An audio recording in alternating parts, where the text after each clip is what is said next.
Welcome back, everybody. Welcome to part 2 of bolt-on performance upgrades for my 1985 Corvette. So today we are going to do the computer chip upgrade. So we already did the air intake, the throttle body foil. So I'm just trying to think of the next easy, quick modification without doing anything too extensive would be this. So it's kind of a controversial thing, whether or not it's worth it because of, you know, is it really going to give you any horsepower? Is it going to make the car run slower? A lot of times it just ends up maybe making the fan come on earlier. So the only real way to tell whether or not a chip is going to be worth it is to do like a before and after pull on a dyno. Unfortunately, we're not going to be doing that. We're just going to kind of put this in the car, see, you know, if there's any noticeable differences with it, and see if it's worth it. Is it worth spending the money on it? This is a motivation chip and it runs around $85. They make Hypertech ones, they're like $150. So I just tried this one. It's a stage 2. So let's just go ahead and get it in the car and see if it's worth it, or should we save our money and do something different and benefit the car that way. So we're gonna go ahead and unhook the battery, get the computer out, take that apart, put this in, see what we got.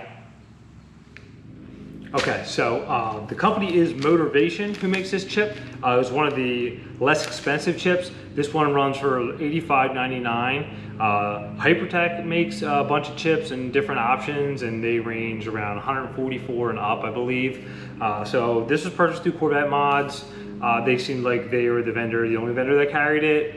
I tried looking around, doing some research on, you know, if anything was really kind of worth it, and it's just all pretty much the same reviews, you know what I mean? People think it's not worth the money, and other people, you know, buy it anyway, put it in. So I just figured, hey, why not? Let's get the stage 2 one, since we're gonna be doing some other things to the car, and see if it's really worth it. So it comes with a chip, instructions, and it claims for timing advanced and different change in air fuel ratio, some shift points if you have an automatic car. This car is a stick shift car, so it's not gonna do anything there. So yeah, so let's just get started. Let's go ahead and get the computer out and get this in and see if we can get some results. I will leave the links to this actual chip here in the description, so if you wanna check it out for yourself, go ahead and try it. Okay, first we'll unhook the negative battery cable. Right here, it's just 8mm or 5/16. Disconnect that so we have no issues. Sit it off to the side. Okay, now I'm over on the passenger side here. I'm going to show you this access panel underneath here. And there is 3 like 9/32 screws for bolts.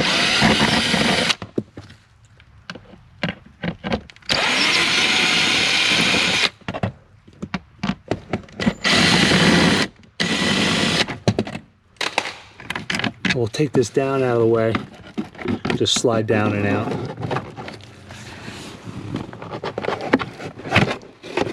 Yeah, you can disconnect the light here, if you can see that or not, just to make it a little bit easier.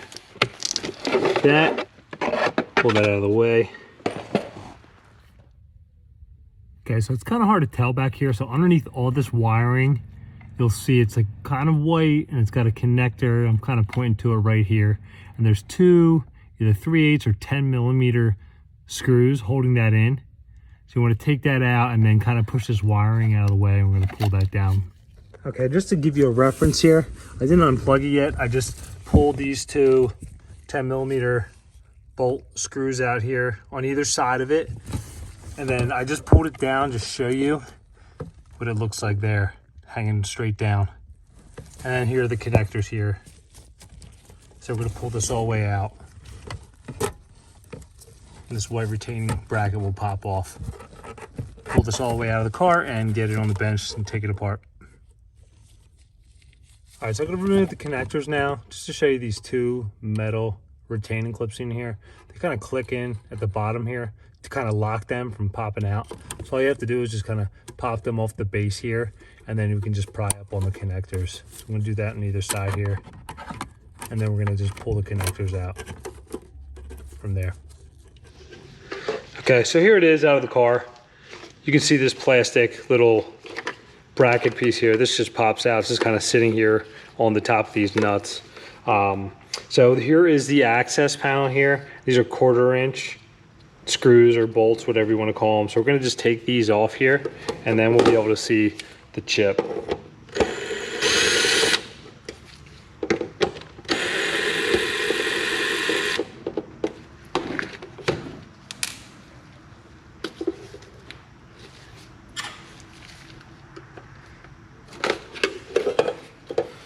All right, so there you go. You can see inside that, there's the chip right there. So we're gonna just gently kind of pry this out of here, and then we're gonna make room for our new one.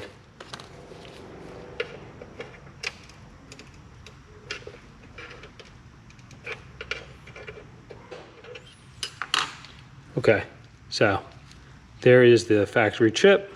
Got that out. So now we will swap it with the new one.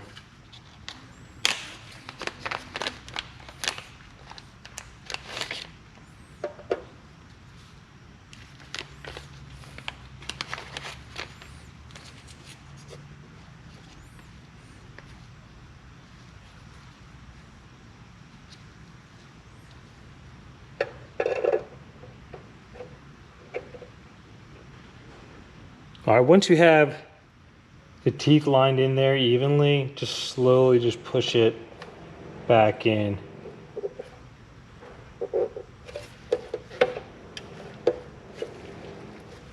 And it's that easy. So we'll go ahead and put this cover back on, get it back in the car.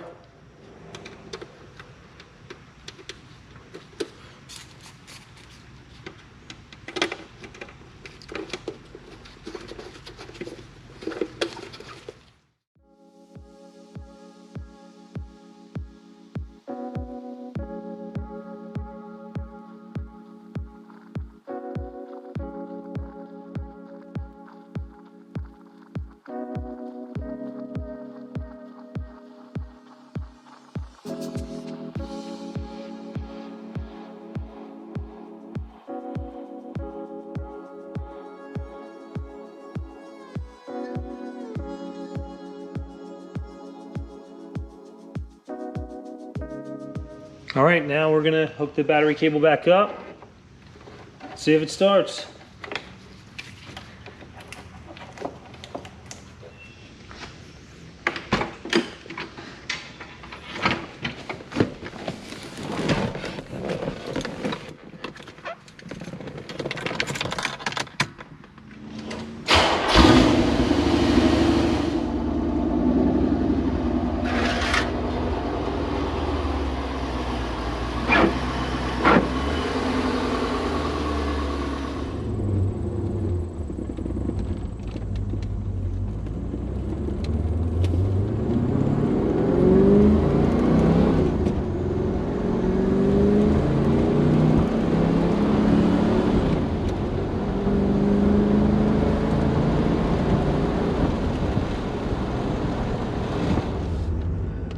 As you can see, it's running pretty good. I definitely don't notice really anything different, and I kind of didn't expect to really notice anything. And like I said, I think most of any kind of like performance gains, if there is any from it, would be on a dyno or at a drag strip or something like that.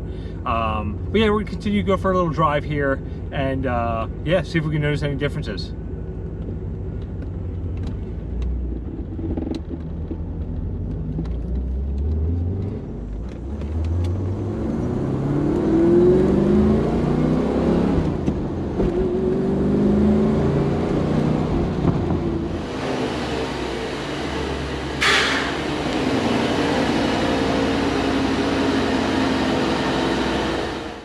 All right, so we're back from our test drive. Like I said, I wasn't really expecting to really feel anything or notice any difference or anything like that. Is it an easy mod to do? I would say yes, it's very easy to do. It takes no time to pull the computer out, swap the chip over. Is it worth it? Is it worth spending the $80 to $100 on the chip? Are you really gonna get some gains out of it? Probably not. I don't think it would be really worth it. If you're gonna pick between the air cleaner mod and that, I would say save your money and put it towards the air cleaner mod. I think that would probably be better. Like I said, unless you're gonna be able to prove this on like a dyno or on the track or something like that, probably not worth it. In this case, we're gonna be doing several different modifications, so we're just kind of gonna stack things up and see how it goes. So if you enjoyed the video, press like, subscribe, and stay tuned for part 3.